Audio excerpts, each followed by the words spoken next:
Hello, everybody. I must apologize because I forgot to put up a preview for this. And I'm also running a little bit late. It was an event-filled day and nobody's here because I didn't put up a preview, but hopefully people will show up in a little bit. I'm going to type a message. Oh, Different Gnome is here. Awesome.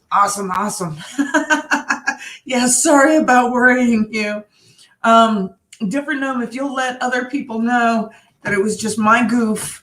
I forgot to do the preview screen. I was thinking about this all day today. I mean, my hair is curly. So I was thinking about this yesterday, preparing for today. And what was the one thing I forgot to do? I forgot to let you all know that it was going to happen. So I need to get my smoky treats. I will be right back. Oh my goodness.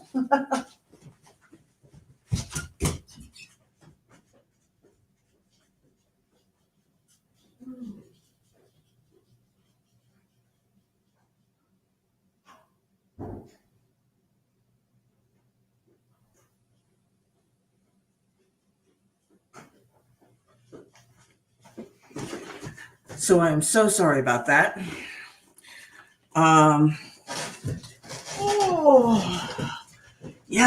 This is the first time that I've forgotten to put up a preview screen. You know, I have a bunch of people that I talked to today to let them know that, the live is tonight and the time and everything like that. And I just, one little step was all I missed. And that was enough. Oh my goodness. So I hope everybody is doing all right tonight. I was stuck in the pharmacy drive-through for an hour. And that pretty much threw off the rest of my day. I did get, thank God, my new prescription, which is similar. I've been on this prescription before. And so the combination that I'm on now, even though it's less than I used to take, should be better than what I've been on. But it takes like 2 to 3 days for it to kick in. And it should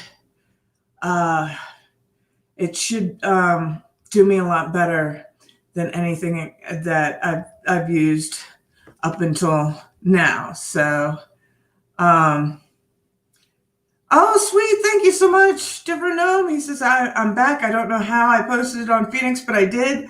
Awesome. I appreciate it. I really appreciate it. So, I know Praying Mantis is going to be here tonight. Gary might be here later tonight.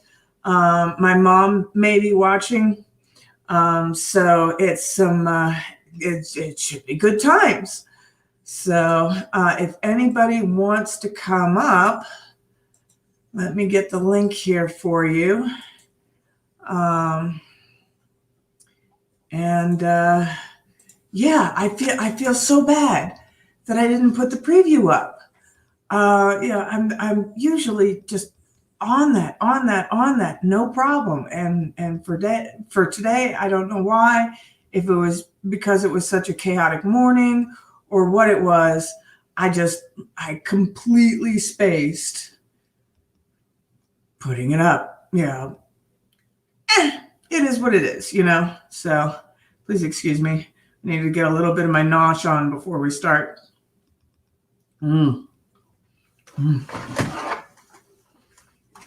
Tillamook Colby Jack cheese. Not a sponsor, but man, they are some good cheese. So, I'm just all sorts of running crazy today.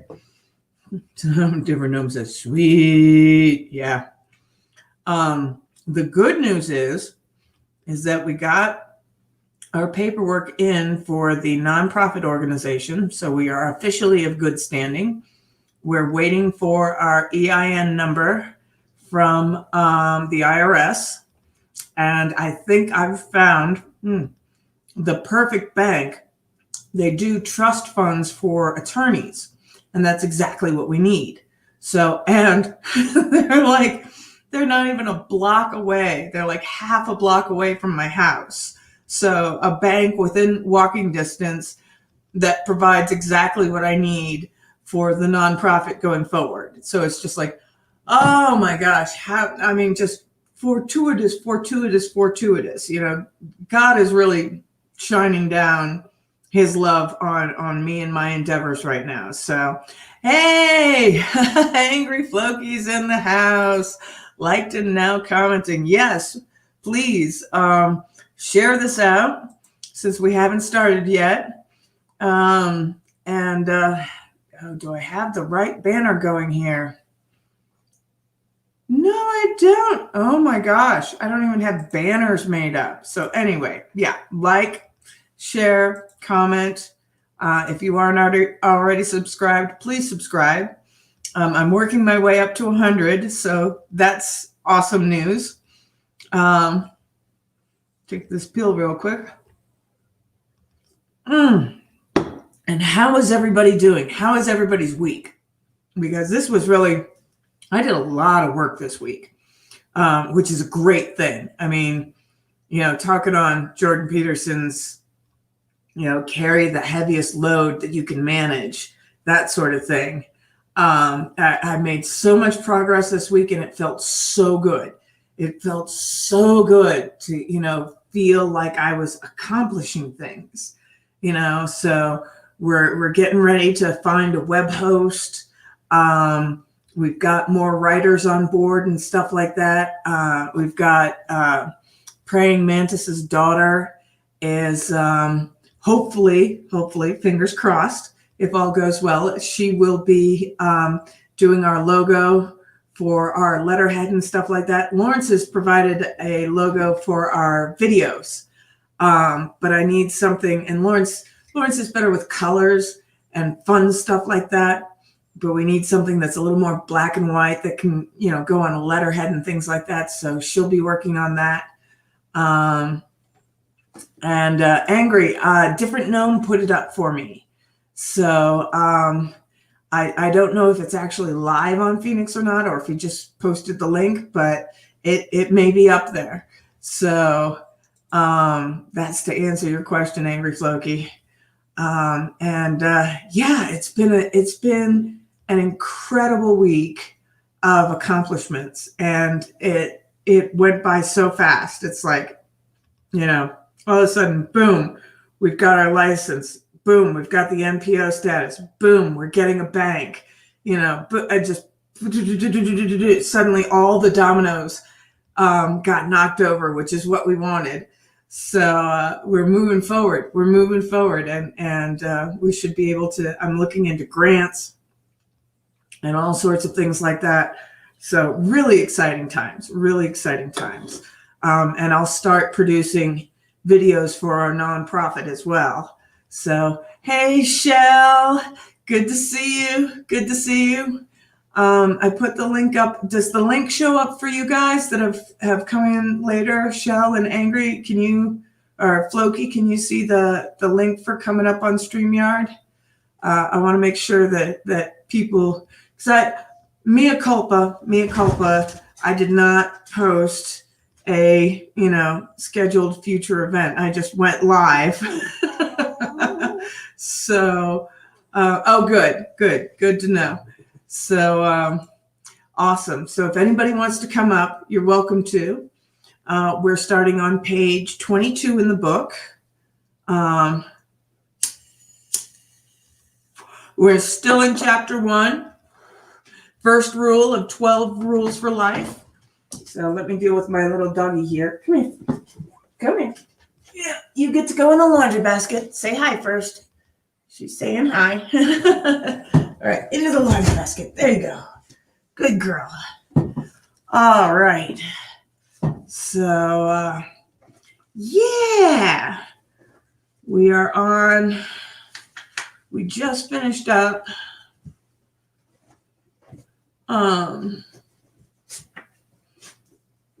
anxiety-inducing stuff, and the lobsters growing smaller when they lose a fight, and how serotonin works on the ability to feel confident and stretch out again as a confident lobster.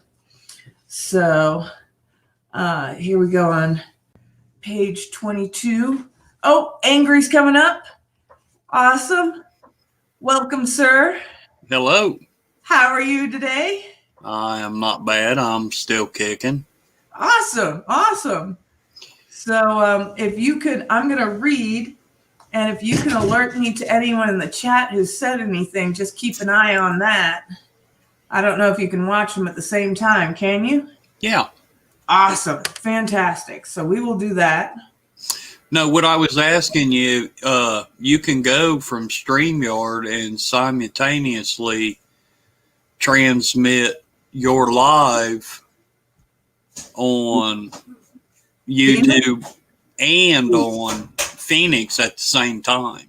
Oh, fantastic. I did not know that. Phoenix video, social video. Oh, okay. I will have to look into that for tomorrow. That'd be awesome. Maybe you and I can talk after the live. Yeah, that'd be perfect. In the back, and I can tell you how to do that, how to get the stream that you need, the stream key. Yeah. Please. I would love to be educated on that. That'd be fantastic. So we need to get as many more people as we can over there streaming live so that it starts to pick up. You know what I'm saying? Yeah. Yes, sir. So I love this. Whoa, what magnificent bearded man is that? Different gnome is awesome. All right.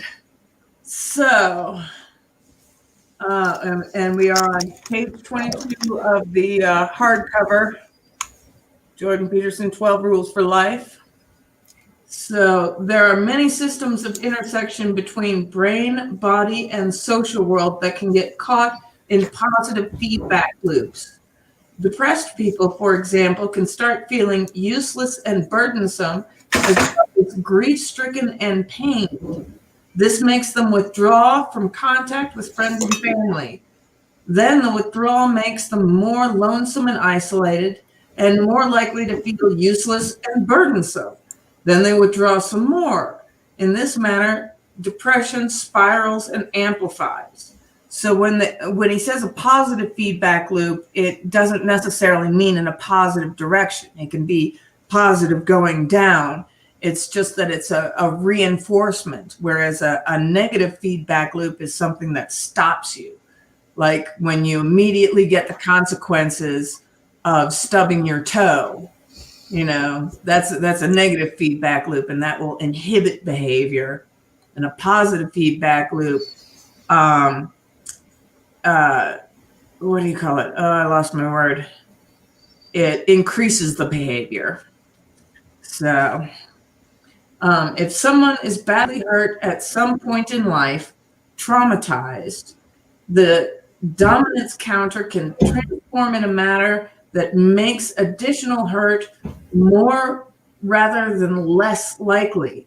This often happens in a case of people, now adults, who were viciously bullied during childhood or adolescence. They become anxious and easily upset. They shield themselves with a defensive crouch and avoid direct eye contact, interpretable as a dominance challenge.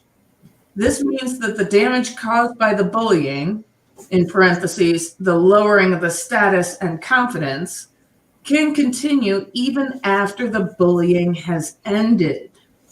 In the simplest of cases, formerly lowly persons have matured and moved to new and more successful places in their lives, but they don't fully notice. They're now counterproductive physiological adaptations to earlier reality remain, and they are more stressful and uncertain than necessary.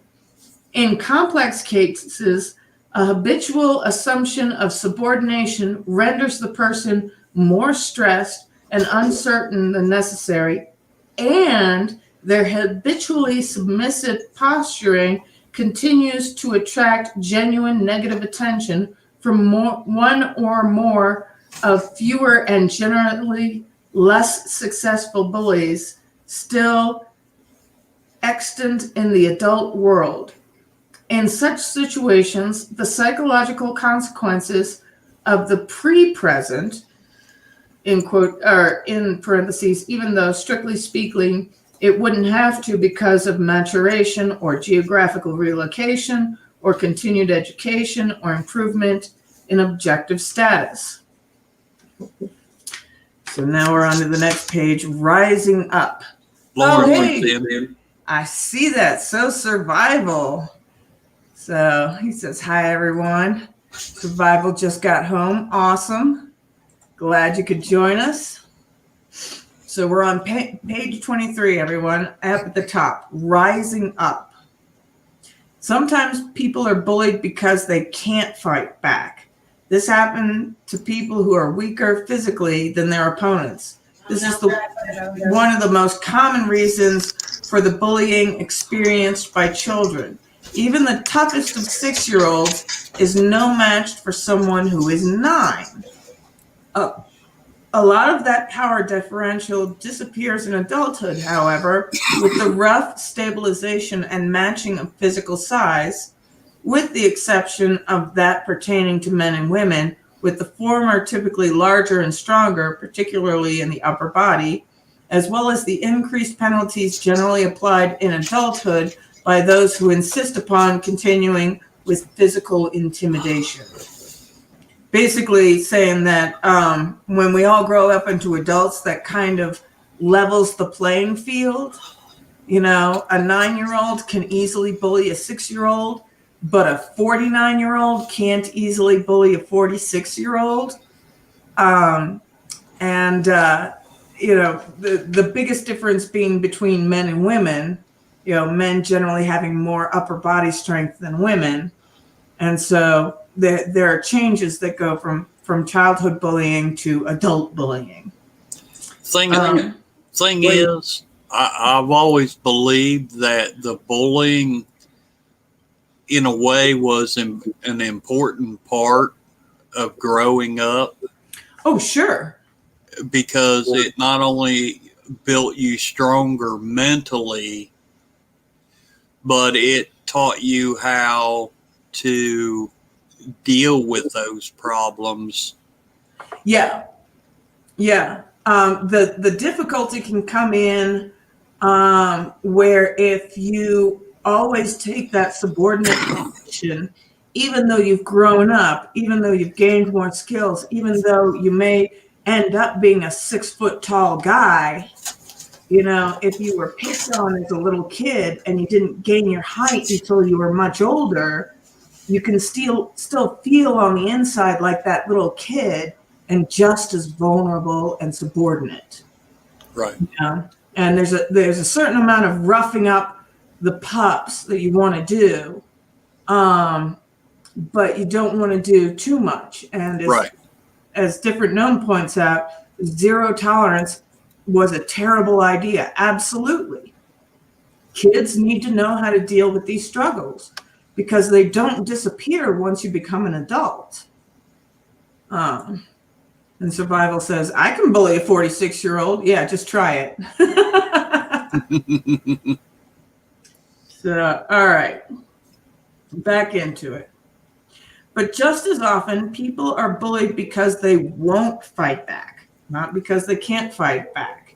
This happens not infrequently to people who are, by temperament, compassionate and self-sacrificing, particularly if they are also high in negative emotion and make a lot of gratifying noises of suffering when somebody sadistic confronts them. Children who cry more easily, for example, are more frequently bullied.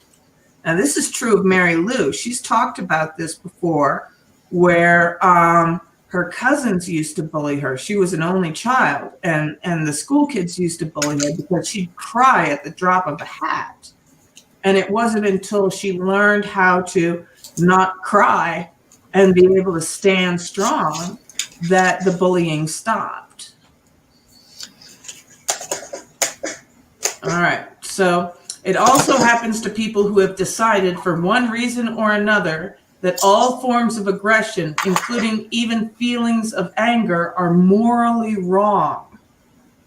I have seen people with a particularly acute sensitivity to petty tyranny and over-aggressive competitiveness restrict themselves all the emotions that might give rise to such things.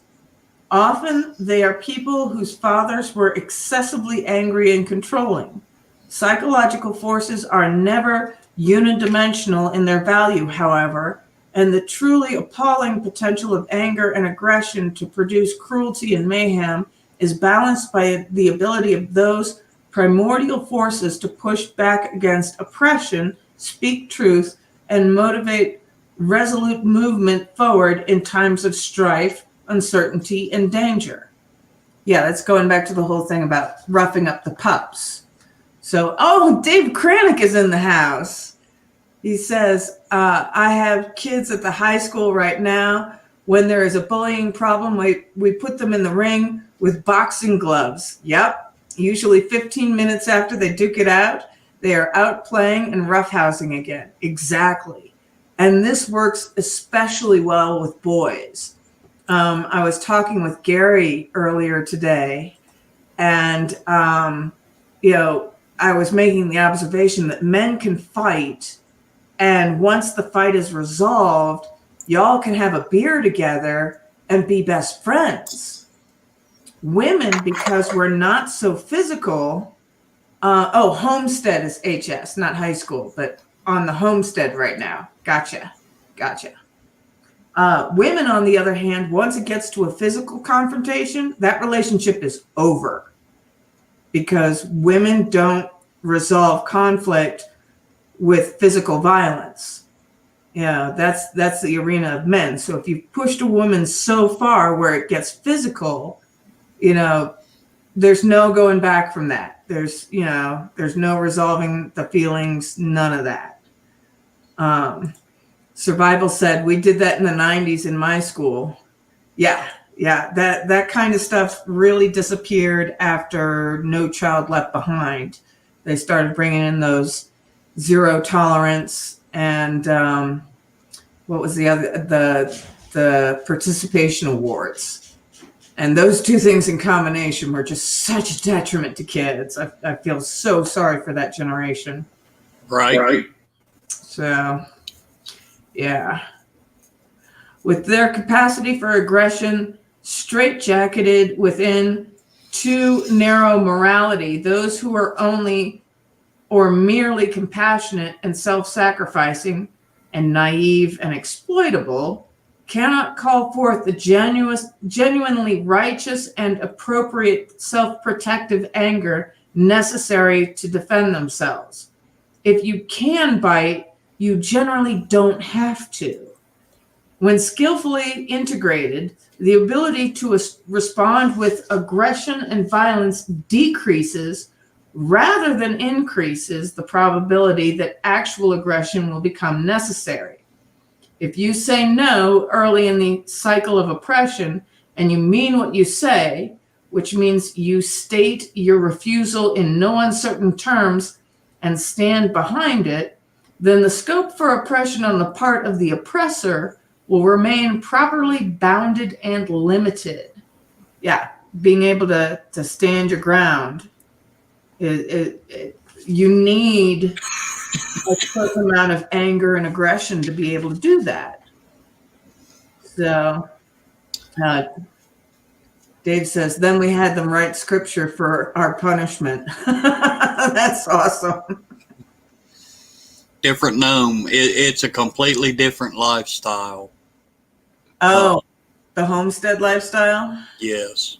Yeah. It's a lot of hard work. Yep. But things that affect most people don't affect you. Yep. I.e., stores running out of toilet paper and, there's homesteaders know how to survive. And that's the biggest thing about it. Mm-hmm. They know their food comes from their farm. or their homestead. Yeah. You know, and it's enjoyable, but it's a lot of hard work. Yes. Yes, it is. Yes, it is. And Dave says, it depends on the person. It's not for everyone. It's like they say, you have to live it and not fake it. Yep. Right. There is no way to fake a homestead life. You will just fail. And there's a lot of people that do fail at it. Oh, yeah. Oh, yeah. It's definitely not for everyone. You know, I wish that I could do it. But I know I can't. I mean, I did a short walk with the dogs today, and 3/4 of the way through, my hip started going, then my foot started going, and it's just like, man, you know, I just did 2 short blocks and 1 long block, and, you know, I was done in.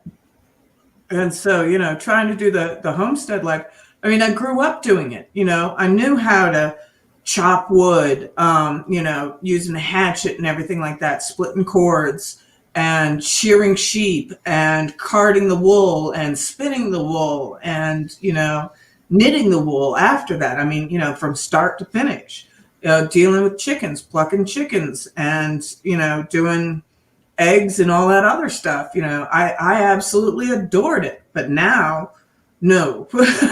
Well, not only that, I mean, you know, it depends on how deep you get into it, but even milking a cow, you know, it has to be done twice a day. Rain, Yep. snow, shine, sleet, it doesn't matter. You still have to milk that cow. If Yeah. not, you'll give them milk fever, Right. and then they won't produce for you. So, Right. You get no days off. no, it's a lot of work, Mm-hmm. but it's self-satisfying too. Oh, If you're into that type.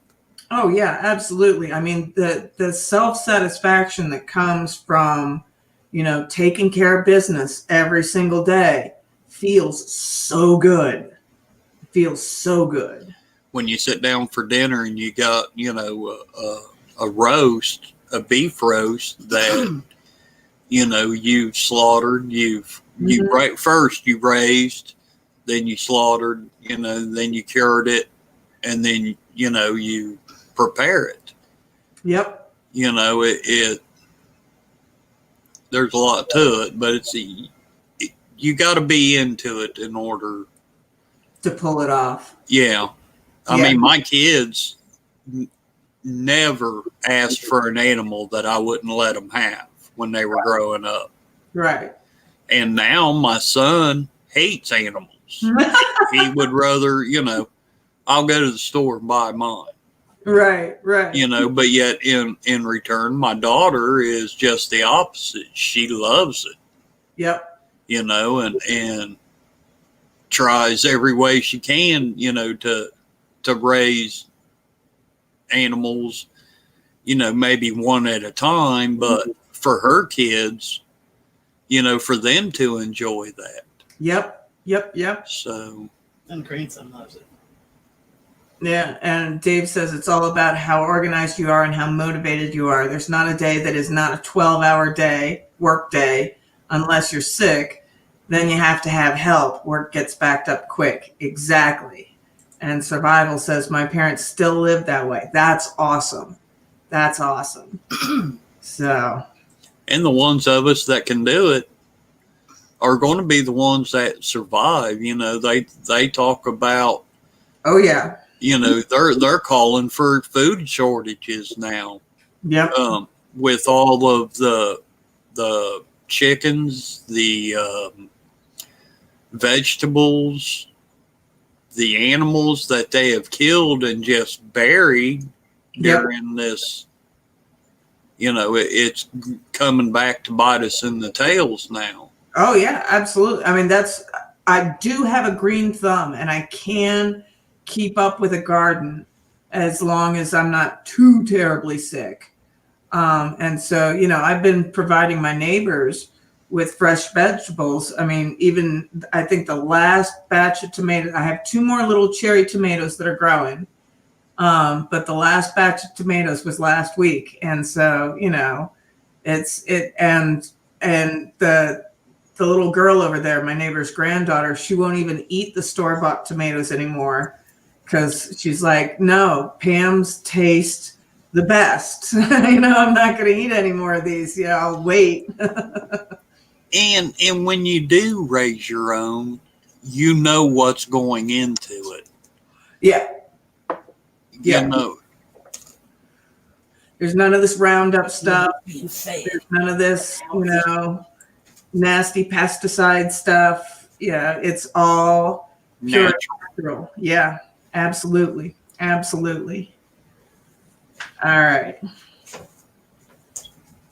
So, I lost my spot. The forces of tyranny expand inexorably to fill the space made available for their existence. People who refuse to muster appropriate self-protective territorial responses are laid open to exploitation as much as those who generally can't stand up for their own rights because of a more essential inability to true imbalance the power. Naive, harmless people usually guide their perceptions and actions with a few simple axioms. People are basically good. No one wants to hurt anyone else. The threat, and certainly the use of force, physical or otherwise, is wrong. These axioms collapse, or worse, in the presence of individuals who are genuinely malevolent. Worse means that naive beliefs can become a positive invitation to abuse because those who aim to harm have become specialized to prey on people who think precisely such things. Under such conditions, the axioms of harmlessness must be retooled. In my clinical practice, I often draw the attention of my clients who think that good people never become angry to the stark realities of their own resentments. No one likes to be pushed around, but people often put up with it for too long. So I get them to see their resentment first as anger, and then as an indication that something needs to be said, if not done, not least because honesty demands it. And then I get them to see such action as part of the force that holds tyranny at bay, at the social level as much as the individual.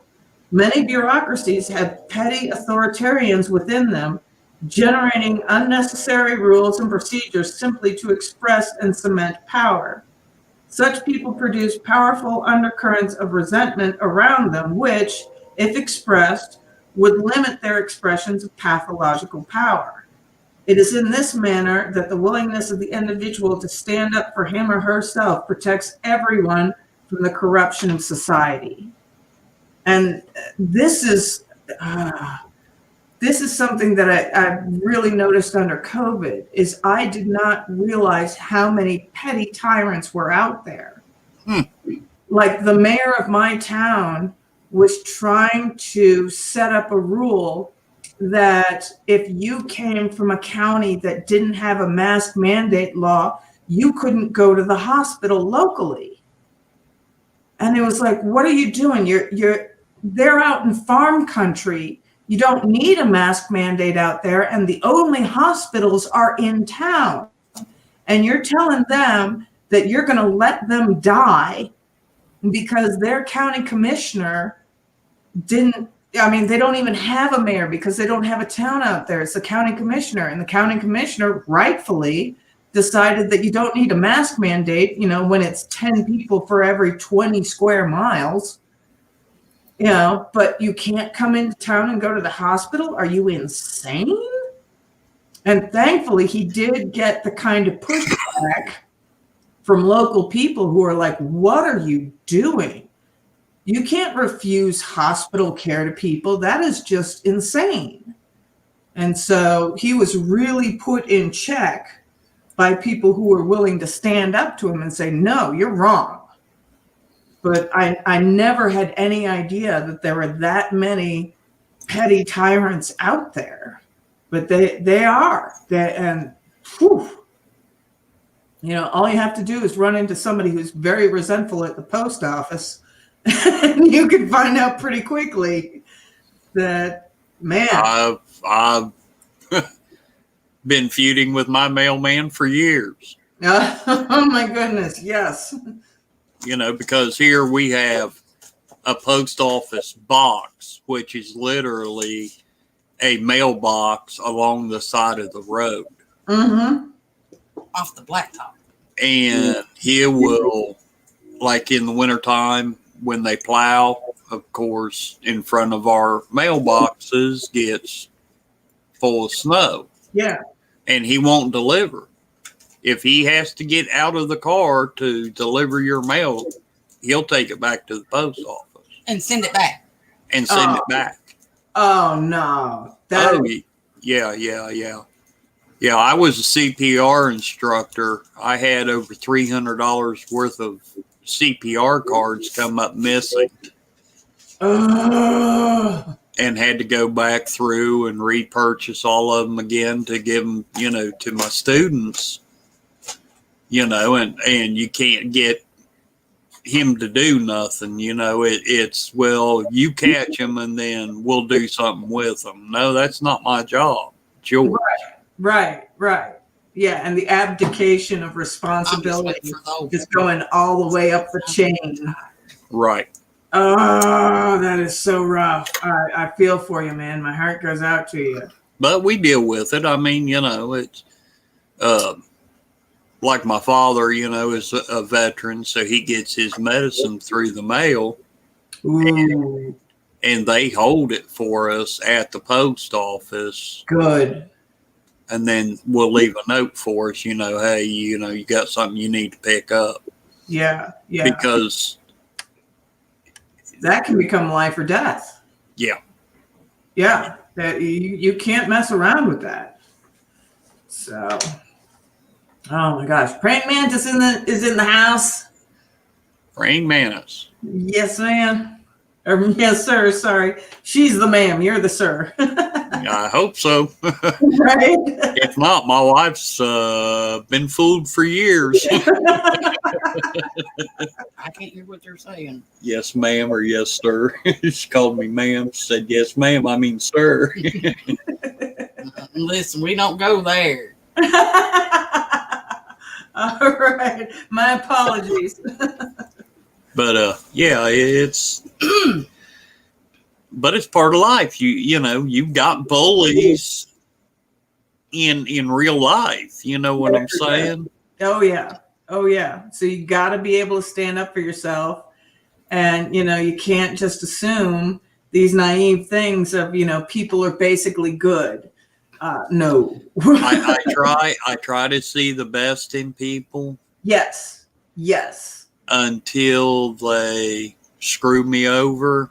Yep. And then I'm not a nice person. Right. And you have to do that because otherwise they'll just continue to walk all over you. Right. So, right. And that's what Jordan's talking about. So when naive people discover the capacity for anger within themselves, they are shocked, sometimes severely. A profound example of that can be found in the susceptibility of new soldiers to post-traumatic stress disorder, which often occurs because of something they watch themselves doing rather than because of something that has happened to them. They react like the monsters they can truly be in extreme battlefield conditions, and the revelation of their capacity undoes their world. And no wonder. Perhaps they assumed that all of history's terrible perpetrators were people totally unlike themselves. Perhaps they were never able to see within themselves the capacity for oppression and bullying, and perhaps not their capacity for assertion and success as well. I have clients who were terrified into literal years of daily hysterical convulsions by the sheer look of malevolence on their attackers' faces. Such individuals typically come from hyper-sheltered families where nothing terrible is allowed to exist, and everything is fairyland and wonderful, or else. Survival says, sorry, fam, gotta run. Have a great night. You do too, Survival. Glad you were able to make it. Catch the rest of it on the replay. So, when the awakening occurs, when once naive people recognize in themselves the seeds of evil and monstrosity, they see themselves as dangerous, at least potentially, their fear decreases. They develop more self-respect. Then perhaps they begin to resist oppression. They see that they have the ability to withstand because they are terrible too. They see that they must stand up because they begin to understand how genuinely monstrous they will become otherwise, feeding on their resentment, transforming into the most destructive of wishes. To say it again, there is very little difference between the capacity for mayhem and destruction, integrated, and strength of character. This is one of the most difficult lessons of life. There's a great song by Akira the Dawn that says, "You should be a monster." And it's quoting from Jordan Peterson. And what it is that we need to realize that we all have the capacity to be monsters, but we need to then learn how to control it. And you need that ability to be a monster to be able to stand up to other monsters. And so that's why, the PTSD is shock at our own ability to do terrible things than it is terrible things being done to us. Right. So maybe you are a loser and maybe you're not. But if you are, you don't have to continue in that mode. Maybe you just have a bad habit. Maybe you've even just a collection of bad habits. Nonetheless, if you came by your poor posture honestly, even if you were unpopular or bullied at home or in grade school, it's not necessarily appropriate now. Circumstances change. If you slump around with the same bearing that characterizes a defeated lobster, people will assign to you a lower status, and the old counter that you share with crustaceans sitting at the base of your brain will assign you a low dominance number. Then your brain will not produce as much serotonin. This will make you less happy and more anxious and sad, and more likely to back down when you should stand up for yourself. It will also decrease the probability that you will get to live in a good neighborhood, have access to higher quality resources, and obtain a healthy, desirable mate. It will render you more likely to abuse cocaine and alcohol as you live for the present in a world full of uncertain futures. It will increase your susceptibility to heart disease, cancer, and dementia. All in all, it's just not good. Circumstances change, and so can you. Positive feedback loops, adding effect to effect, can spiral counterproductively in a negative direction, but it can also work to get you ahead. That's the other far more optimistic lesson of Price's Law and the Pareto distribution. Those who start to have will probably get more. Some of these upward moving loops can occur in your own private subjective space. Alterations in body language offer an important example. If you were asked by a researcher to move your facial muscles one at a time into a position that would look sad to an observer, you will report feeling sadder. If you were asked to move the muscles one by one into a position that looks happy, you will report feeling happier.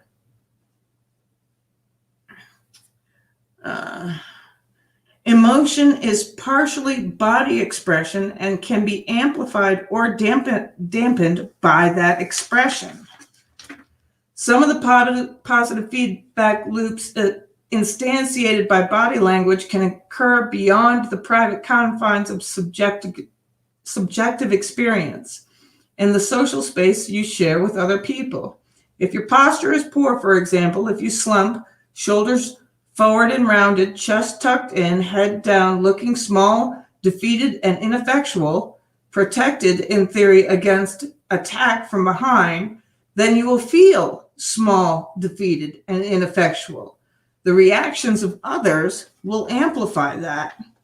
People, like lobsters, size each other up, partially in consequence of stance. If you present yourself as defeated, then people will react to you as if you are losing. If you start to straighten up, then people will look at you and treat you differently.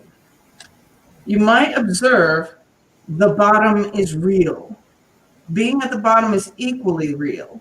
A mere transformation of posture is insufficient to change anything that fixed. If you're in a number 10 position, then standing up straight and appearing dominant might only attract the attention of those who want, once again, to put you down. And fair enough, but standing up straight with your shoulders back is not something that is only physical, because you're not only a body, you're a spirit, so to speak, a psyche as well. Standing up physically also implies and invokes and demands standing up metaphysically. Standing up means voluntarily accepting the burden of being with a capital B. Your nervous system responds in an entirely different manner when you face the demands of life voluntarily. You respond to a challenge instead of bracing for catastrophe. You see the gold dragon hordes instead of shrinking in terror from the all too real fact of the dragon. You step forward to take your place in the dominance hierarchy and occupy your territory, manifesting your willingness to defend, expand, and transform it. That can all occur practically or symbolically as a physical or as a conceptual restructuring. You see the same thing in the animal kingdom. Oh, absolutely. Chickens, for example, they have an anarchy that they have to fight to get their place into the flock. Mm-hmm. Lions Yep. are the same way. Dogs are Yep. the same way. You're always going to have, they're all alphas until they decide who the beta is. Right. Right. And chickens, that's where we get the phrase the pecking order. Yes. So that's very much a very structured hierarchy. And the weaker ones do get weeded out. I mean, the other ones will kill the weakest of the flock. Yep, absolutely. So, I hear you, Dave. Oh yeah, I'm glad you're recovering, Dave. We're still all praying for your continued recovery. Right. He says, friends and family are being overbearing and won't let me do anything. Almost want me to go back to the hospital. At least I had a cute nurses. So yeah, I would suggest, Dave, that you let them give you as much as you can handle, and only when you start falling short.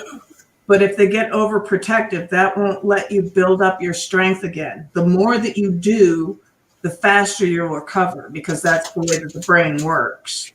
So, Brother, it took me almost 2 years after I had my heart attack to get back to me. oh yeah, And sometimes I still ain't back. right. But as Jordan Peterson says, carry the heaviest load that you can. And only when you start falling short on things do you call in that extra assistance. But you have to be carrying a load, otherwise, you don't build those muscles, you don't build that recovery kind of stuff. Right. So My heart goes out to you, though. I know what the daggum diet. Oh, God. Oh, yeah. Did you go on that cabbage diet for your heart? Yeah. Yeah, the cabbage soup. That Yeah, they tried that. Fake eggs. We're not allowed to fry any meat. It all has to be either boiled or broiled, yep. and then it has to be up out of the grease. It can't set in the grease. Right, which is the way you want to cook it. You know? But like my wife said, you can't go. Naturally, we fight against changing a lot of our stuff. Oh yeah, and if there's sudden changes, it's really difficult to deal with. So I mean, I'm not allowed to have lots of bacon, so I get 1 pound of bacon a month. Yep. How you choose to eat it is up to you. Yeah, how I choose to eat it, that's totally up to me, whether it be on a sandwich or, just straight bacon or whatever, but it's 1 pound of bacon a month. Yep. So, I mean, some things you have to give up, but other things you can compromise on. Yeah. Dave, I'm glad to hear that your stuttering is almost gone and that people can understand you now. Yeah, I understand the slurring. It took my dad a while to get over the slurring after his stroke, but it will come back. That it's just one foot in front of the other. So, and a lot of times it comes back stronger. Yes. My grandmother had a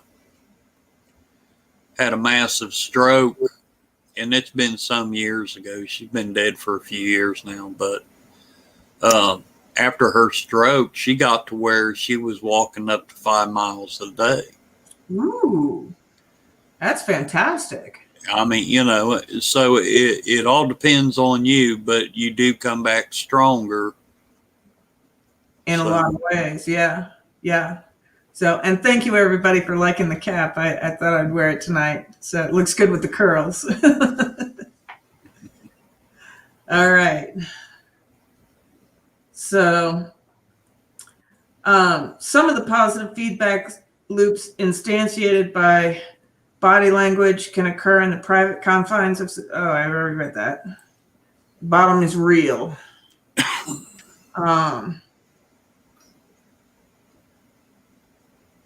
To stand up straight with your shoulders back is to accept the terrible responsibility of life with eyes wide open. It means deciding to voluntarily transform the chaos of potential into the realities of habitable order. It means adopting the burden of self-conscious vulnerability and accepting the end of the unconscious paradise of childhood, where finitude and morality are only dimly comprehended. It means willingly undertaking the sacrifices necessary to generate a productive and meaningful reality. It means acting to please God in the ancient language. To stand up straight with your shoulders back means building the ark that protects the world from the flood, guiding your people through the desert after they have escaped tyranny, making your way away from comfortable home and country, and speaking the prophetic word to those who ignore the widows and children. It means shouldering the cross that marks the X, the place where you and being, capital B, intersect so terribly. It means casting the dead, rigid, and too tyrannical order back into chaos in which it was generated. It means withstanding the ensuing uncertainty and establishing, in consequence, a better, more meaningful, and more productive order. So attend to your posture. Quit drooping and hunching around. Speak your mind. Put your desires forward as if you had a right to them, at least the same as others. Walk tall and gaze forthrightly ahead.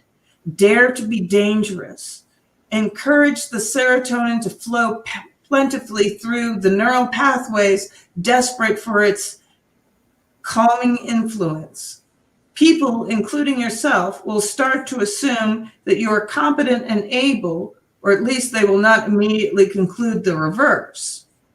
Emboldened by the positive responses you are now receiving, you will begin to be less anxious. You will then find it easier to pay attention to the subtle social clues that people exchange when they are communicating. Your conversations will flow better with fewer awkward pauses. This will make you more likely to meet people, interact with them, and impress them.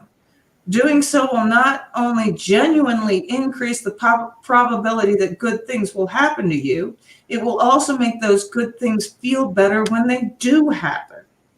Thus, strengthened and emboldened, you may choose to embrace being, capital B, and work for its furtherance and improvement. Thus strengthened, you may be able to stand even during the illness of a loved one, even during the death of a parent, and allow others to find strength alongside you when they would otherwise be overwhelmed with despair. Thus emboldened, you will embark on the voyage of your life. Let your light shine, so to speak, on the heavenly hill and pursue your rightful destiny. Then the meaning of your life may be sufficient to keep the corrupting influence of moral despair at bay. Then you may be able to accept the terrible burden of the world and find joy. Look for your inspiration to the victorious lobster with its 350 million years of practical wisdom. Stand up straight with your shoulders back. Stand proud. Yep. And so that's the first chapter. We are all done with that. Goodness gracious. All right. What do people think? Put it in the chat. Do you guys all practice good posture when you walk? That's one of the things that I actually have to consciously work on sometimes because, gut pain and other things like that will cause me to hunch forward. And it's not because I'm feeling like a defeated lobster, but that to stretch out like that is actually painful. And so, but I notice that I do get into that terrible feedback loop where, even when I am feeling okay and able to stand up, standing up straight is, not my first habit, and it should be. It's because you've trained yourself. Oh, the pain trained me. Yes. For me, yeah. Shaman says, well done, do the Superman pose. You can't see it 100%, but yeah.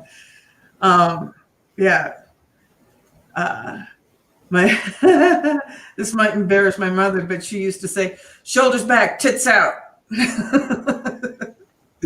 So, and I have noticed though that, when I just make sure that I put my shoulders back, and sometimes it takes me actually doing the get the full rounding motion like that.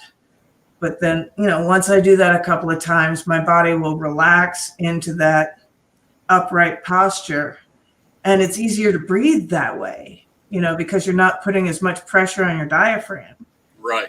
And when you do that, when you're able to take good, deep breaths, that will lower anxiety. And, just making sure that your chin is up and you're not doing like this or, hiding behind your hair or a hat brim or anything like that. I remember in grade school, I used to hide behind my bangs all the time, because I was terribly bullied. I can't remember at one point, one of my teachers was like, stop hiding. You have no reason to hide. You should, let me see your eyes. Let me see, your smile, that kind of thing. And I was like, okay. And I kind of stopped doing that. And it, slowly but surely I did feel better, even though the circumstances hadn't really changed, but that choice to no longer hide made a huge difference.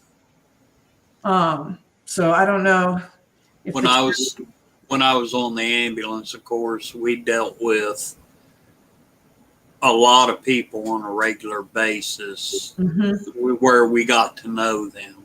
Mm-hmm. And a lot of them, first thing I'd say to them is smile. Yeah. Things ain't that bad. Yeah. Yeah, you might be confined to your bed, but you're alive. Yeah, you're above ground. You may be hurting right now, but at some point that will stop. Right. And just everybody that you come in contact with,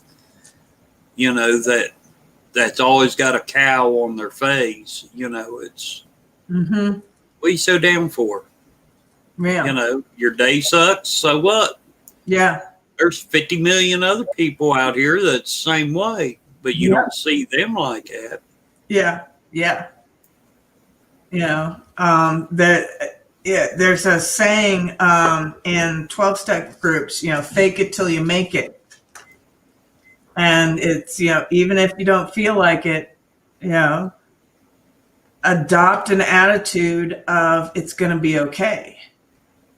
Because there's an old saying of,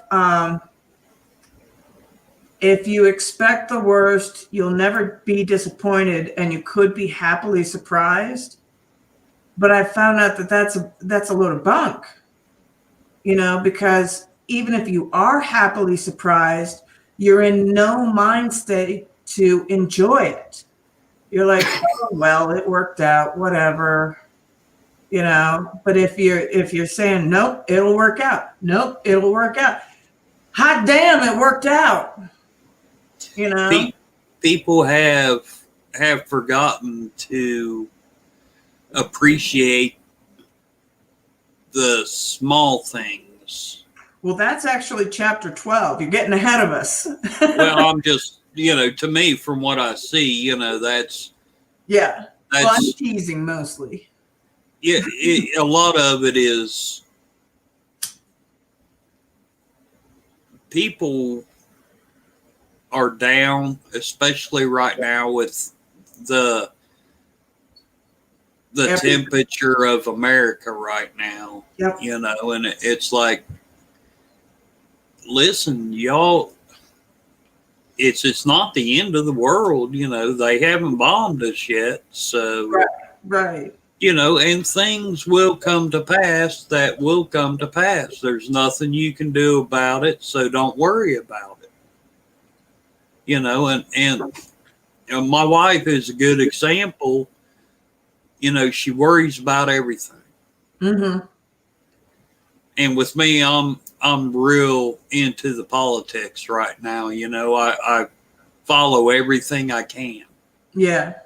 And my wife will tell me, I've heard enough of this, put headphones in or, give it a rest for a while. Yeah. Yeah.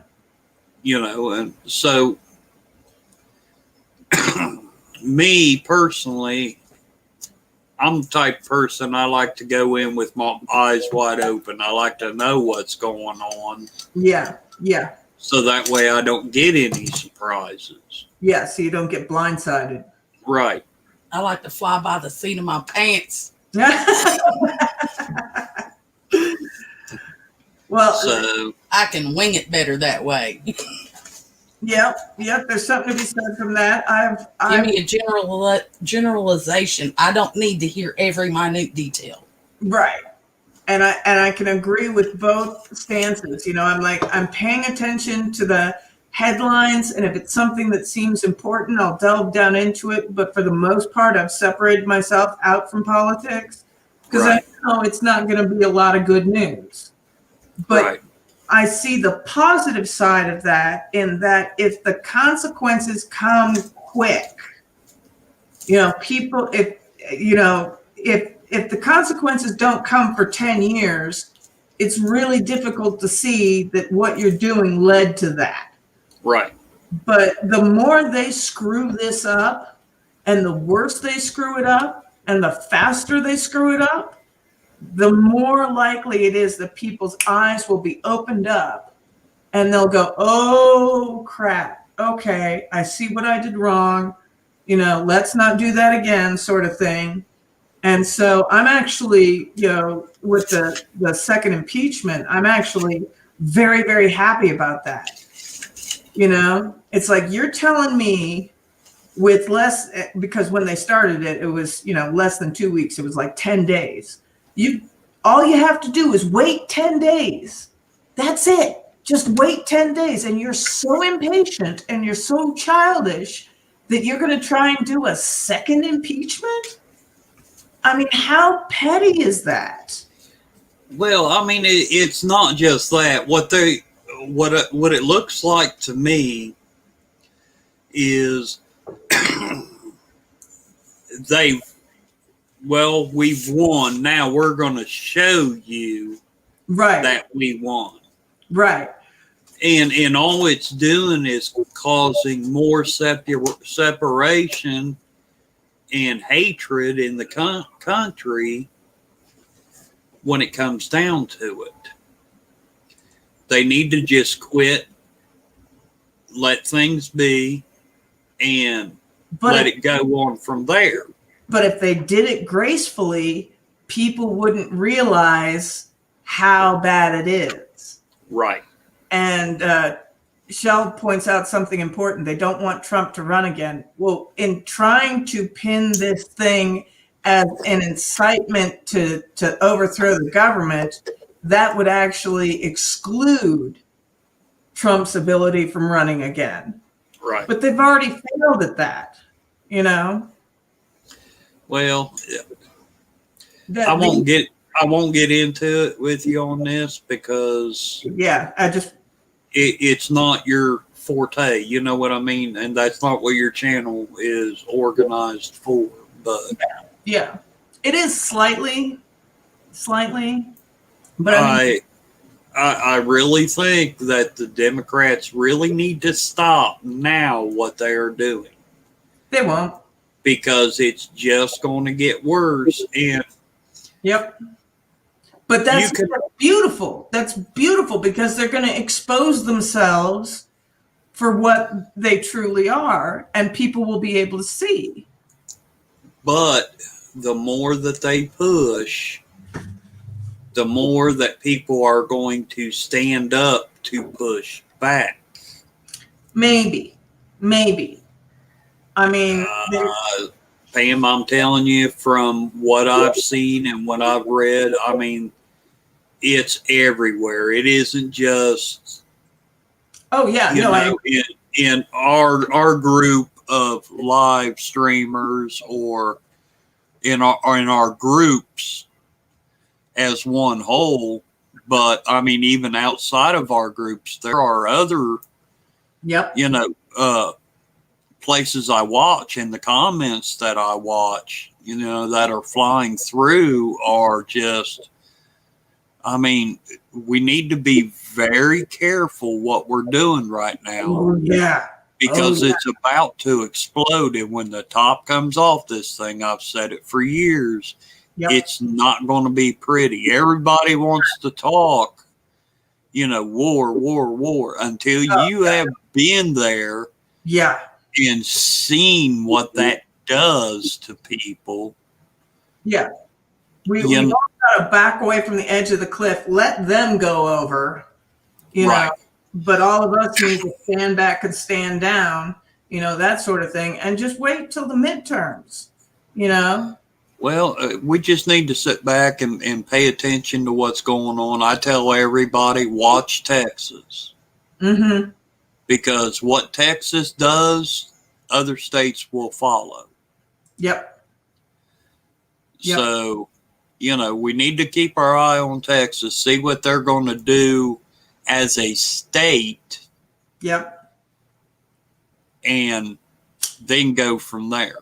because there's talks of it's funny because they were talking before the election of states like California, Washington, Oregon wanted to secede from the Union. Mm-hmm.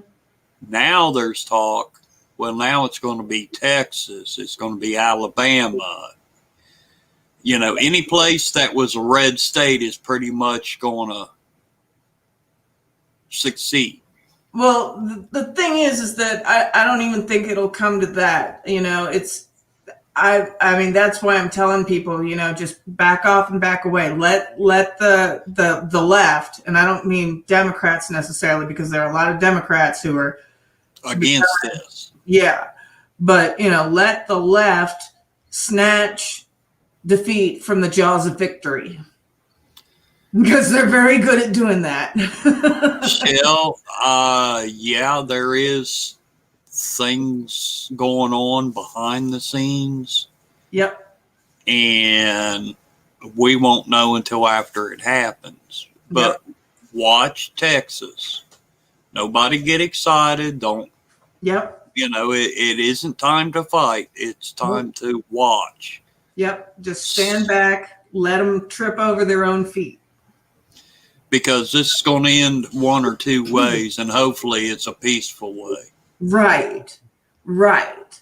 And that's what we need to aim for, all of us, is towards the peaceful way. And we can get back there. It's happened several times in our past. I mean, there used to be, in the 1800s, you know, there used to be bombs going off on Wall Street, you know, and we're not there. We're not there. No. I've done quite a bit of reading on what happened at the Capitol building, and realize it or not, that was a coup attempt that was picked up on our protests. Yeah. They used us for the cover when they went in. And that's why you're seeing several arrests right now. Mm-hmm. My own state of West Virginia, one of our House of Reps or senators, state senators or whatever has been arrested. Oh my goodness. Texas, they had one down there that was just arrested. Mm-hmm. This is a lot bigger than just the stampede on the Capitol building. Right. And they're going to figure it out. Just give them time. And I'm sure, you know, there are going to be some that are guilty by association. Yes. You know, just because you were there, just because You stood next to somebody who was doing something. right. Yeah. Right. So there's going to be a lot that comes out about this, but just sit and watch Texas. Mm-hmm. Always. Mm-hmm. No, that's good advice. That's good advice. So, yeah, I agree. Government has gotten way too big. And Shell says, Trey said last night in Hood Conservatives Live that him and a few other guys who went couldn't sleep for days. Yeah. He said things in DC were fake and staged. Yeah, they have countless videos about how people were let into the buildings and how, you know, the barriers were taken down by the police. It was a complete and total setup. Total setup. Two Capitol police officers have been fired. Good. And 6 others are under investigation.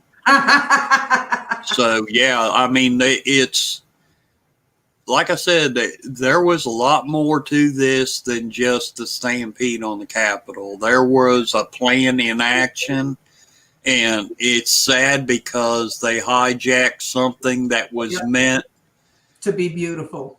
Right. To something that was I mean, criminal. I mean, at the very least, criminal. Well, the amazing thing is if you're watching the lawsuit right now between Parler and Amazon Web Services, there was the accusation that Parler had been used to organize and orchestrate that whole thing. Well, everybody who's been arrested so far, not a single one of them even had a Parler account. Right. So this is that is all because of Dan Bongino. Yeah. That's all that it's about. Yep. He is a major supporter for Donald Trump. Yep. And because he is affiliated with Rumble, yep, then they're going to take or that Parler. down. Yeah. And they're going to do the same thing to people that they are doing to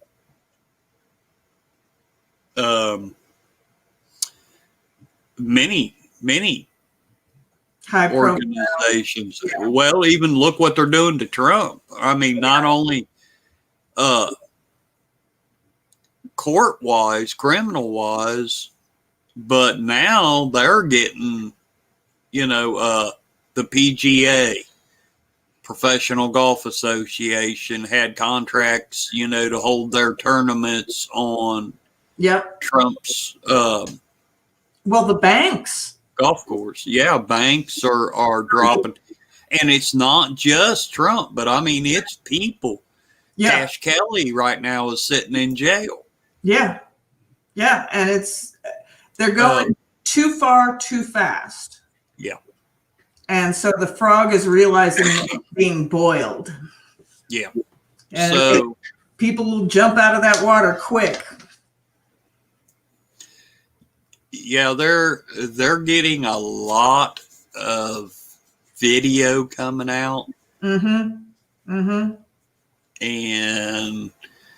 I just saw an article where the FBI is looking into Facebook because a picture that appeared in a post on Facebook Yep. is actually a girl that has been kidnapped years ago. Oh my goodness. Yeah, let me stop the video. She's going to the bathroom. No worries. But and things like that's going on. They want to say that Rumble was used as, for planning and carrying out. But what about Twitter? What about Facebook? Right. All this summer they have been used as, Yep. communications for Antifa and BLM. Well, even on the 6th, a lot of that was organized. Most of it was organized on Twitter and Facebook. And do those guys get the same treatment that Parler got? Absolutely not. No. So yeah, they've got 5 different ways to win their court case, and they'll definitely win. But the problem is that then the banks are behind them to screw them too. So just everybody hunker down. Even the streamers. I mean, the groups like Hood, Yep. Gary, Yep. Fetty, Yep. the Chicanos that they go through another company to have their things made, their T-shirts, their hats, or whatever. Now the left is pushing for them to drop all of them. Yep. No, I know of one company already that they sold flags that people could design themselves, and because they showed up in pictures, their company was dropped their web hosting service, and it's like, oh my gosh. Not necessarily dropping, but they're being kicked off. Right. That's what I mean. Yeah. Yeah. And that's the one thing I can say with AV and Dale and Phoenix. Yep. They planned for it. I mean, Yep. So as of right now, we're a safe haven platform. Yep. because they can't shut our servers down. You know, we own our own servers. Yep. You know, so the next thing's going to be IP And, attacks. yeah. And we're already seeing that as far as I'm coming back. what's really funny is it for Facebook and Twitter, it backfired on them kind of a way. I saw figures today that they lost 7% market share for Twitter. yeah, like $50 billion Yep. over, and people are continually leaving. Yep. Dale said last night that we're seeing numbers up, you know, as far as 1 to 3 people per minute Yeah. that are joining the platform. Right. Right. So, I mean, you know, it's, They don't realize what they're doing. you know, these, yeah, you know, they're coming from these platforms, Yep. you know, that when Facebook started out, it was free. Right. You had a right to say what you want as long as you didn't Violate the law. incite violence or racial discrimination or anything like that. Right. Now they've gone as far as they are dumping people left and right over anything. Well, I lost nearly like 800 followers on Twitter in the last week. And it's like, whoa, that's a huge drop. Well, you do know that Dale and AV just come up with a new platform. Yeah, no, I'm on Phoenix. I haven't been on there in a while. Oh, no, not Phoenix. Oh, no, I don't know about this. Yeah. Last night he released a program, and it's called Buzz. Ooh, And to my understanding, the way they described it, it is Twitter. nice. Buzzing. Shell says buzzing. Yeah. Awesome. Awesome. That's fantastic. Oh, I wish them all the success in the world. So, That's- you know, they're trying. Yeah, I mean, no. and They're doing great. They're not just trying, they're succeeding. they are, they're really trying to work for us. Yep. And that's good to see because you're not seeing a whole lot of companies out there. I mean, a lot of them I seen right before I got on here. I was looking at a post on Phoenix that a guy was saying it took him 3 days to sign into Gab. Ooh. So he isn't going to fool with them anymore. Right. You know, and since AV and Dale have brought up a second server now, everything is Much moving better. fast. Nice. So Well, I do wish them all the luck and the success in the world. That's fantastic to hear. So yeah, I might not agree with everything AV says all the time.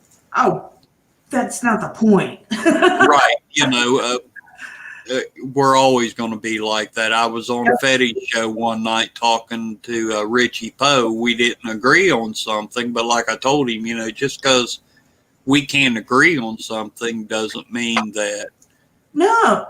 you know, I'm going to dislike you or Right. and you know, and that's what has to happen. You know, yeah, we might be. We're not going to agree with everything each other says all the time, Right. but you have to be willing and able to say, okay, you know what, that is your opinion. This is my opinion. We can agree. So, you know, drop the subject on it. There, you know, no ill will, you know, no. Christian charity. Right.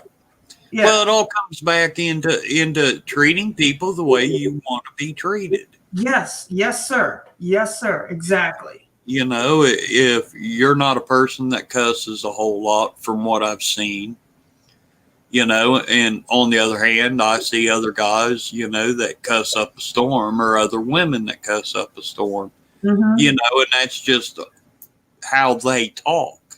Well, I used to talk that way. I used to swear worse than a sailor. Right. But my mom was very, very sensitive to it. And so I changed my language, because I wanted to respect my mother. Right. And I thank her for doing that for me, because it allows me to have a wider audience. Do I still swear in private when I'm in a lot of pain? You bet your bottom dollar I do. It absolutely helps with dealing with pain. But I try to be clean as a whistle on my lives and stuff like that. Well, it comes back to respect. Yeah.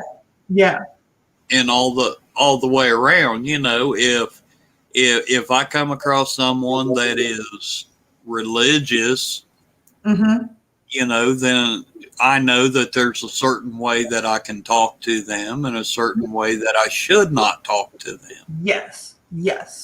That's respect. How I talk, with you here now might be different how Fetty and I talk. Right. We might get more heated in our conversation. But, it all just comes down to treat people how you want them to treat you. If you want to be treated like an asshole, then right. Act like one. If you want to be treated like, an upstanding person, then treat them like it. Exactly. So, but that's just an old hillbilly way of thought. No, it's the right way to be. It's I want people with kids to be able to listen to my lives. I don't want them to have to be going, press the mute button. She's going on a streak. So, yeah, that's good stuff.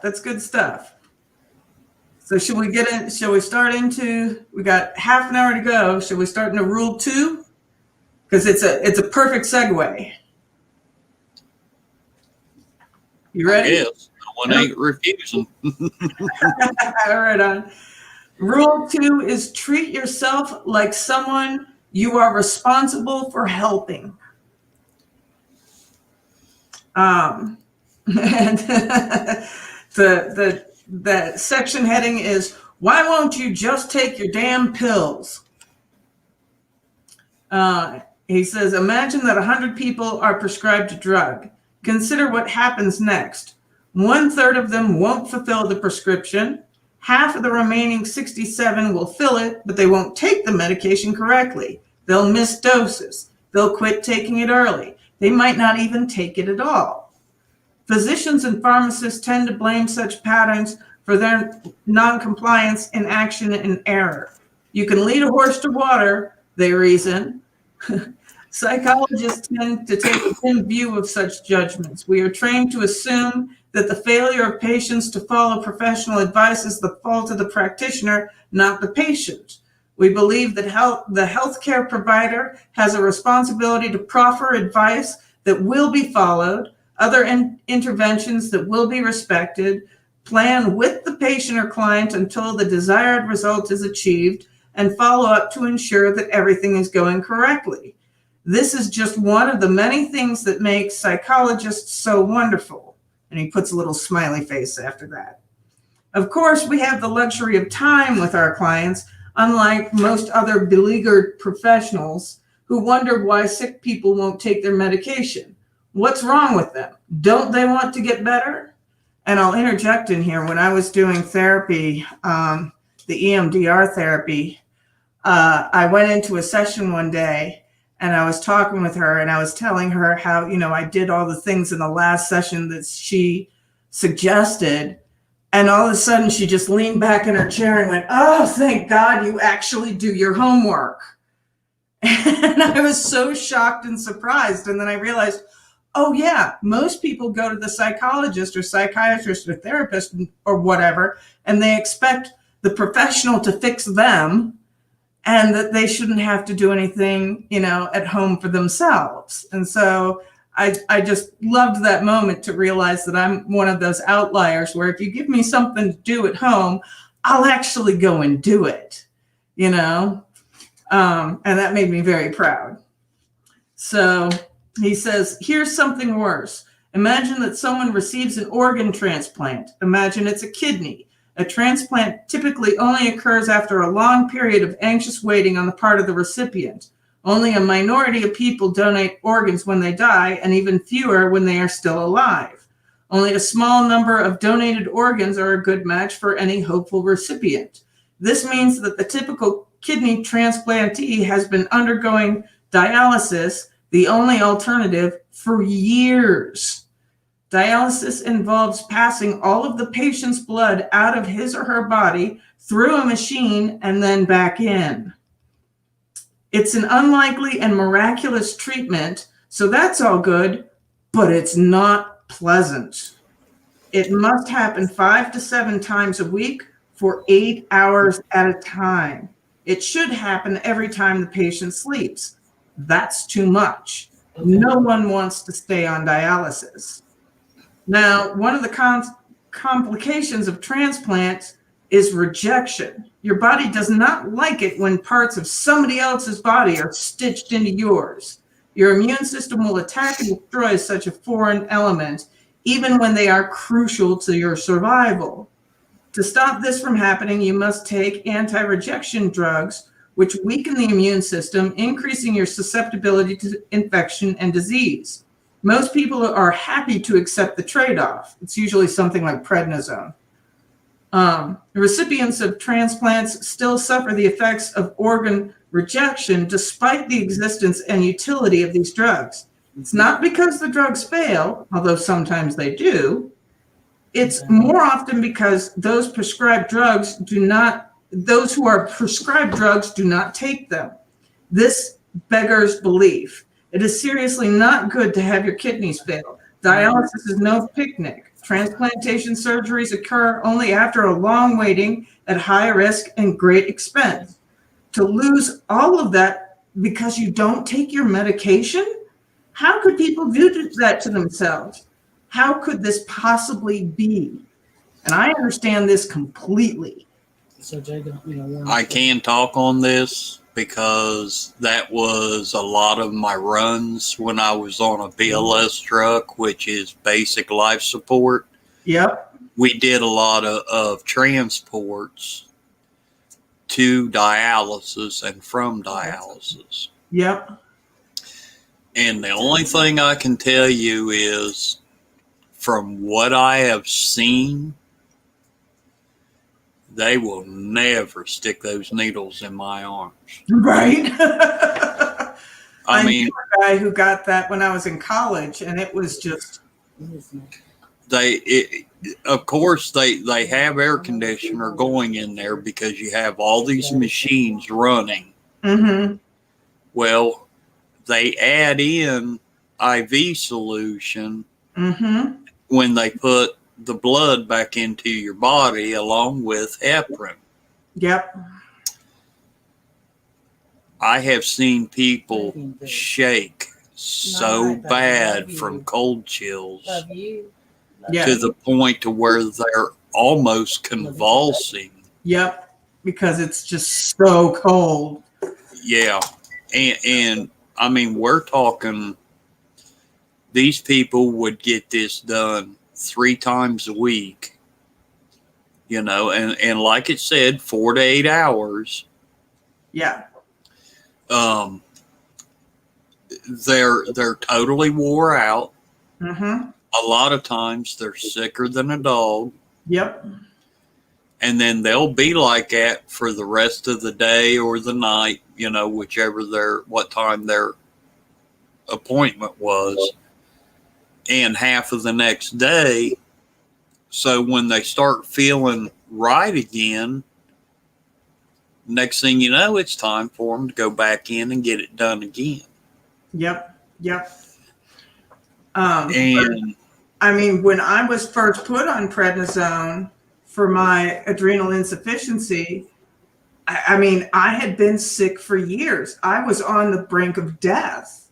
And it still took me like a month before I was able to get myself on a regular schedule. You know, part of it was psychological because I had this pill bottle that was reminding me that I was sick and not a healthy person anymore.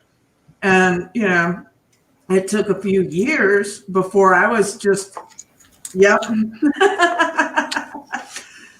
Let me show you, you know, cure all mine. take 18 pills in the morning and 8 pills at night. Yeah, they call it a drug cocktail because the number of pills that you take can fit into a martini glass. You know, and we resist that. You know, we don't want that to be our reality. And it takes an adjustment period. It's really, really hard on people. And then you got to remember, you know, there's things that I can't do. I have to pay attention about how I get cut. Mm-hmm. You know, because where they keep my blood so thin. Right. Because the whole bottom section of my heart does not work at all. Oh, wow. It just flails in the wind. Yeah, it just flutters. So it don't even flutter. Oh, it's just. It's dead.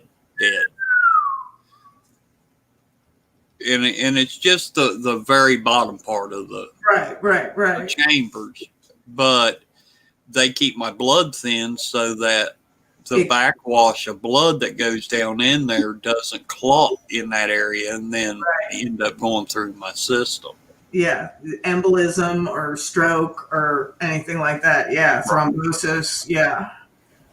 So, yeah, I'm not a big pill person.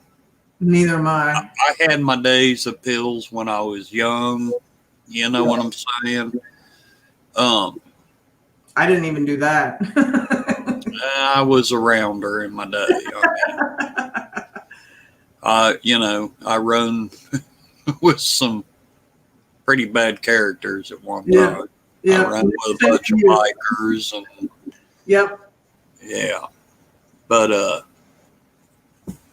yeah, it's then too, I think a part of it is age has slowed me down a lot. Mm-hmm. But yeah, it takes a long time to be okay with, okay, I wake up in the morning, first thing I do, take my morning pills. Don't even think about it. Don't let it bother me. Just take them and go. But that took a lot of training. That took a lot of, you know, courage and just getting over the angst of, you know, this is what my life is now. So. See, for me, it's I try to take my medicine on a regular schedule. Yeah. So usually I take my nights at 11 o'clock, but then in the morning time, I have to wait till 11 to take them again. Yeah. You know, and there's times that I get screwed up and, oh yeah. you know, I end up having to miss a dose because I overslept or whatever the case may be. Yep. But yeah, it's a lot to get used to. It definitely is. It definitely is. So, Jordan says it's complicated, to be fair.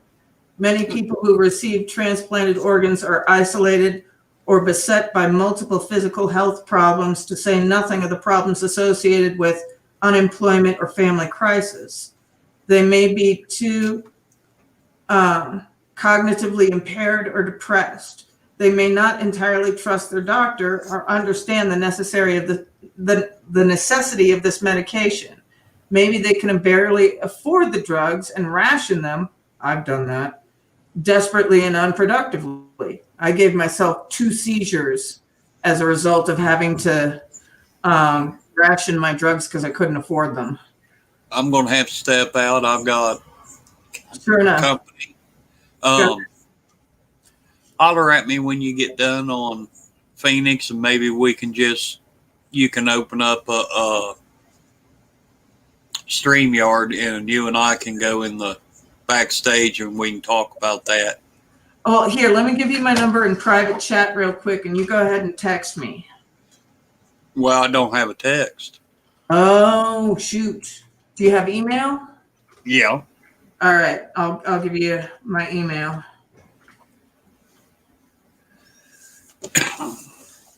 Yeah, because this boy's kind of loud, so. No worries, no worries. But I did want to get with you and show you how to do that so you can stream.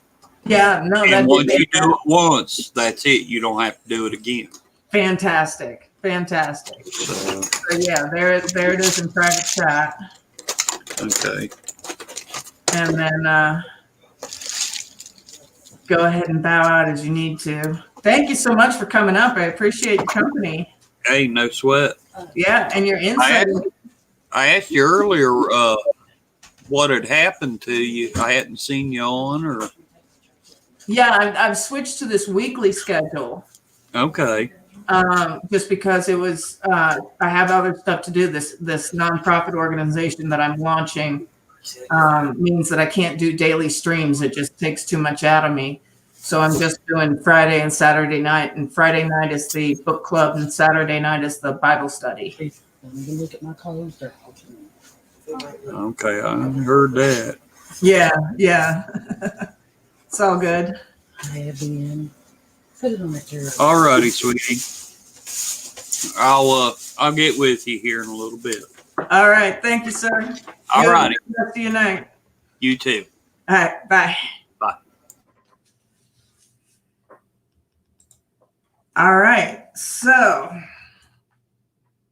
we were talking about maybe they can barely afford their drugs and ration them desperately and unproductively. And the 2 seizures that I had as a result of that.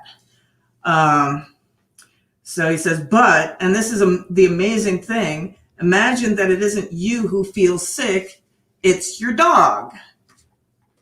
So you take them to the vet. The vet gives you a prescription. What happens then? You have just as many reasons to distrust a vet as a doctor.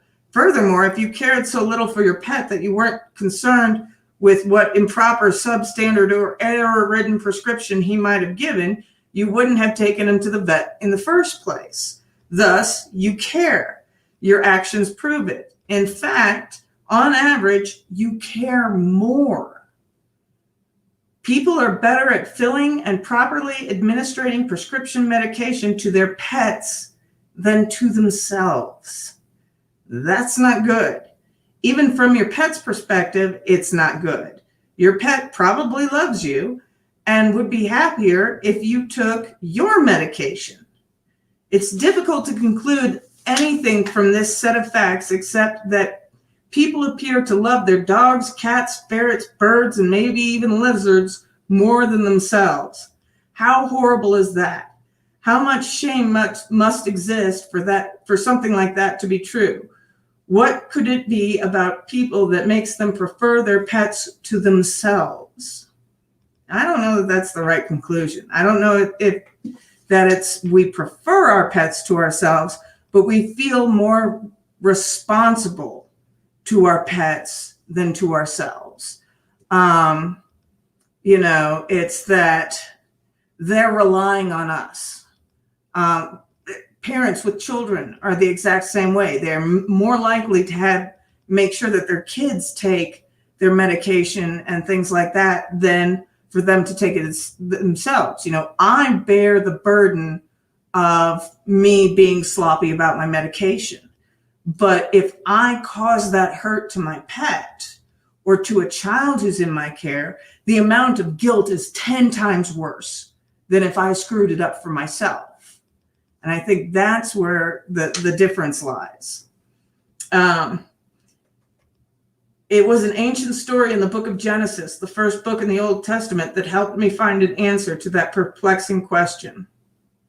And the next section is the oldest story and the nature of the world. Two stories of creation from two different Middle Eastern sources appear to be woven together in the Genesis account. In the chronologically first, but historically more recent account, known as the priestly, God created the cosmos using his divine word, speaking light, water, and land into existence, following that with the plants and the heavenly bodies. Then he created the birds and the animals and the fish, again employing speech, and ended with man, male and female, both somehow formed in his image. That all happens in Genesis 1. In the second, older Jewish version, we find another origin account involving Adam and Eve, where the details of creation differ somewhat, as well as the stories of Cain and Abel, Noah, the Tower of Babel. That's Genesis 2 to 11. To understand Genesis 1, the priestly story, with its insistence on speech as the fundamental creative force, it is first necessary to review a few fundamental ancient assumptions. These are markedly different in type and intent from the assumptions of science, which are, historically speaking, quite novel, meaning new.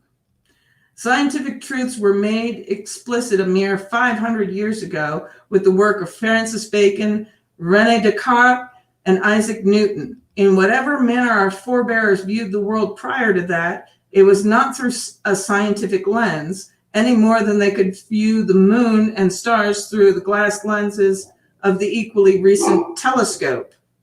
Because we are so scientific now and so determinedly materialistic, it is difficult for us to even understand that other way of seeing can and do exist. But those who existed during the distant time in which the foundational epics of our culture emerged were much more concerned with the actions that dictated survival and with interpreting the world in a manner commensurate with that goal than with assuming anything approximating what we now understand as objective truth. Hey, Samantha P's in the house. Awesome. Glad you could make it. Before the dawn of the scientific worldview, reality was construed differently. Being was understood as a place of action, not a place of things. It was understood as something more akin to a story or a drama. That story or drama was lived, subjective experience, as it manifested itself moment to moment in the consciousness of every living person. It was something similar to the stories we tell each other about our lives and their personal significance, something similar happening to the happenings that novelists describe when they capture existence in pages of their books. Subjective experience, that includes familiar objects such as trees and clouds, primarily objective in their existence, but also, and more importantly, such things as emotions and dreams, as well as hunger, thirst, and pain. It is such things experienced personally that are the most fundamental elements of human life from the archaic, dramatic perspective, and they are not easily reducible to the detached and objective, even by modern reductionist materialist mind. Take pain, for example, subjective pain. That's something so real, no argument can stand against it. Everyone acts as if their pain is real, ultimately, finally, real. Pain matters. More than matter matters. That's very true. It is for this reason, I believe, that so many of the world's traditions regard the suffering attendant upon existence as the irreducible truth of being. In any case, that which we subjectively experience can be likened much more to a novel or a movie than to a scientific description of physical reality. It is the drama of lived experience, the unique, tragic, personal death of your father, compared to the objective death listed in the hospital records, the pain of your first love, the despair of dashed hopes, the joy attendant upon a child's success. The domain not of matter, but of what matters. The scientific world of matter can be reduced in some sense to its fundamental constituent elements, molecules, atoms, and even quarks. However, the world of experience has primal constituents as well. These are necessary elements whose interactions define drama and fiction. One of these is chaos. Another is order. The third, as there are three, is the process that mediates between the two, which appears identical to what modern people call consciousness. It is our external subjugation to the first two that makes us doubt the validity of existence, that makes us throw up our hands in despair and fail to care for ourselves properly. It is proper understanding of the third that allows us the only real way out. Chaos is the domain of ignorance itself. It is the unexplored territory. Chaos is what extends eternally and without limits beyond the boundaries of all states, all ideas, and all disciplines. It's the foreigner, the stranger, the member of another gang, the rustle in the bushes in the nighttime, the monster under your bed, the hidden anger of your mother, and the sickness of your child. Chaos is the despair and horror you feel when you have been profoundly betrayed. It is the place you end up when all things fall apart, when your dreams die, your career collapses, or your marriage ends. It is the underworld of fairy tale and myth, where the dragon and the gold guards eternally coexist. Chaos is where we are when we don't know where we are, and what we are doing when we don't know what we're doing. It is, in short, all of those things and situations we neither know nor understand. Chaos is also the formless potential from which the God of Genesis 1 called forth using the language at the beginning of time. It's the same potential from which we, made in that image, call forth novel and ever-changing moments of our lives. And chaos is freedom, dreadful freedom too. Order, by contrast, is explored territory. That's the hundred of millions of years old hierarchy of place, position, and authority. That is the structure of society. It's the structure provided by biology too, particularly insofar as you are adapted as you are to the structure of society. Order is tribe, religion, hearth, home, and country. It's the warm, secure living room where the fireplace glows and the children play. It's the flag of the nation. It's the value of the currency. Order is the floor beneath your feet and your plan for the day. It's the greatness of tradition, the rows of desks in a school classroom, the trains that leave on time, the calendar, and the clock. Order is the public facade we're called upon to wear, the politeness of a gathering of civilized strangers, and the thin ice on which we all skate. Order is the place where the behavior of the world matches our expectations and desires, the place where all things turn out the way we want them to. But order is sometimes tyranny and stultification, as well, when the demand for certainty and uniformity and purity becomes too one-sided. Where everything is certain, we're in order. Where we're there when things are going according to plan and nothing is new and disturbing. In the domain of order, things behave as God intended. We like to be there. Familiar environments are congenial. In order, we're able to think about things in the long term. There, things work, and we're stable, calm, and competent. We seldom leave places we understand, geographical or conceptual. For that reason, and we certainly don't like it when we are compelled to or when it happens accidentally. You're in order when you have a loyal friend, a trustworthy ally. When the same person betrays you, sells you out, you move from the daytime world of clarity and light to the dark underworld of chaos, confusion, and despair. That's the same move you make and the same place you visit when the company you work for starts to fail and your job is placed in doubt. When your tax return has been filed, that's order. When you're audited, that's chaos. Most people would rather be mugged than audited. Before the Twin Towers fell, that was order. Chaos manifested itself afterwards. Everyone felt it. The very air became uncertain. What exactly was it that fell? Wrong question.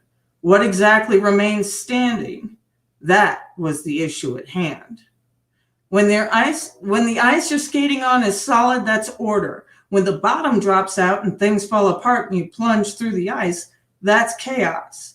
Order is the Shire of Tolkien's hobbits, peaceful, productive, and safely inhabitable even by the naive. Chaos is the underground kingdom of the dwarves, usurped by Smaug, the treasure-hoarding serpent. Chaos is the deep ocean bottom to which Pinocchio voyaged to rescue his father, Monstro, whale and fire-breathing dragon. That journey into darkness and rescue is the most difficult thing a puppet must do if he wants to be real, if he wants to extract himself from the temptations of deceit and acting and victimization and impulsive pleasure and totalitarian subjugation, if he wants to take his place as a genuine being in the world. Order is the stability of your marriage. It's buttressed by the traditions of the past and by your expectations, ground often invisibly in those traditions. Chaos is the stability crumbling under your feet, where you discover your partner's infidelity. Chaos is the experience of reeling unbound and unsupported through space when your guiding routines and traditions collapse. Order is the place and time where the oft invisible axioms you live by organize your experience and your actions so that what should happen does happen. Chaos is the new place and time that emerges when tragedy strikes suddenly or malevolence reveals its paralyzing visage, even in the comfort of your own home. Something unexpected or undesired can always make its appearance, and when a plan is being laid out, regardless of how familiar the circumstances. When that happens, the territory has shifted. Make no mistake about it, the space, the apparent space, may be the same, but we live in time as well as space. In consequence, even the oldest and most familiar places retain an ineradicable capacity to surprise you. You may be cruising happily down the road in the automobile you have known and loved for years, but time is passing. The brakes could fail. You might be walking down the road in the body you have always relied on. If your heart malfunctions, even momentarily, everything changes. Friendly dogs can still bite. Old and trusted friends still deceive. New ideas can destroy old and comfortable certainties. Such things matter.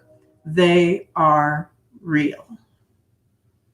Our brains respond instantly when chaos appears, with simple, hyperfast circuits maintained from the ancient days, when our ancestors dwelled in trees and snakes struck in a flash. After that nigh instantaneous, deeply reflexive bodily response comes the latter evolving more complex but slower responses of emotions. And after that comes thinking of the higher order, which can extend over seconds, minutes, or years.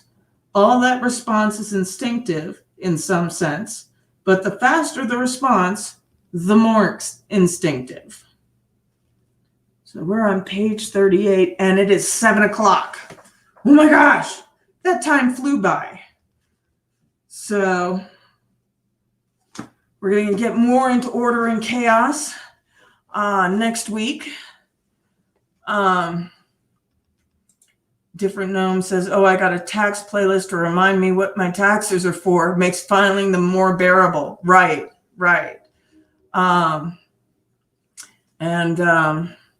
Yeah, I wish he got immediately more to the point of why we don't take medication ourselves.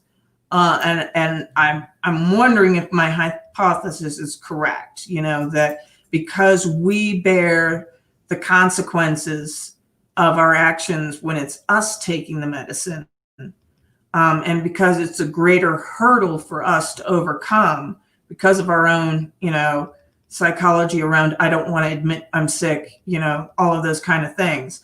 I wonder if that's what feeds into non-compliance as far as medication, where if we feel responsible, if we would feel horribly guilt-stricken if our dog were to die as a result of our negligence, I think that's why there's more motivation to take care of your animals than it is to take care of ourselves. So, but we will have to continue on further next week.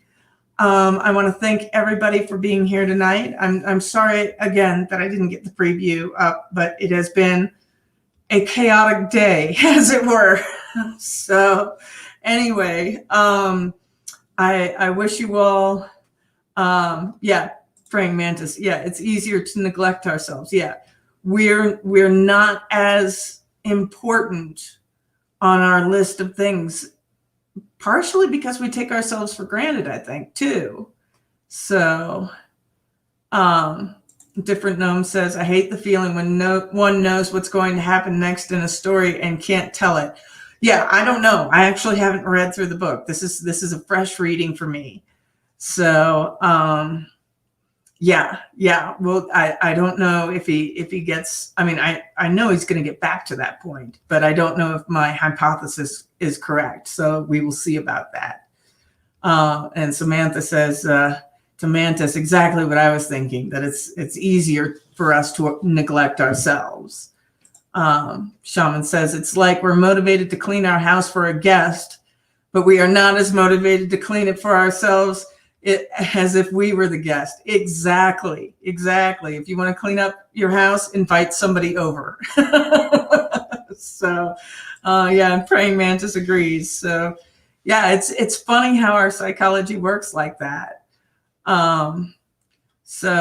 Good. This is good to hear, Samantha. I'm so happy. Things are finally getting better. I was having a streak of bad luck or something. I appreciate the well wishes and hope the same for you. Glad to hear it. So glad to hear it. And I want to have you come up one of these days. So, Shaman really nailed it with that analogy. But we are over time, and I need to get back to some of the work that I'm doing for this NPO. I think I may have found a bank. So awesome. And hopefully we will get a web host soon. And I'm glad that everybody's doing better. I mean, we've got Dave, we've got Samantha, we got Praying Mantis. The fam is coming back together. It's so awesome. So anyway, thank you everyone for being here tonight. Shaman, thank you for the wonderful words of wisdom. Different Gnome, thank you for popping on and being worried about me. I appreciate the concern. Lawrence, Shell, just everybody. Even though Survival's no longer here, glad he was able to pop up. And remember to smash the like button before you go. Anna, I see you there too. We will do it the same time tomorrow night. We're going to continue with Jordan Peterson's Bible lecture series. And tomorrow we get into the concept of God. So that will be really, really cool. So, all right, everybody, you have a great rest of your night. Thank you so much for sharing this time for me. I love you all, my Pam fam. And I will see you all later. Bye.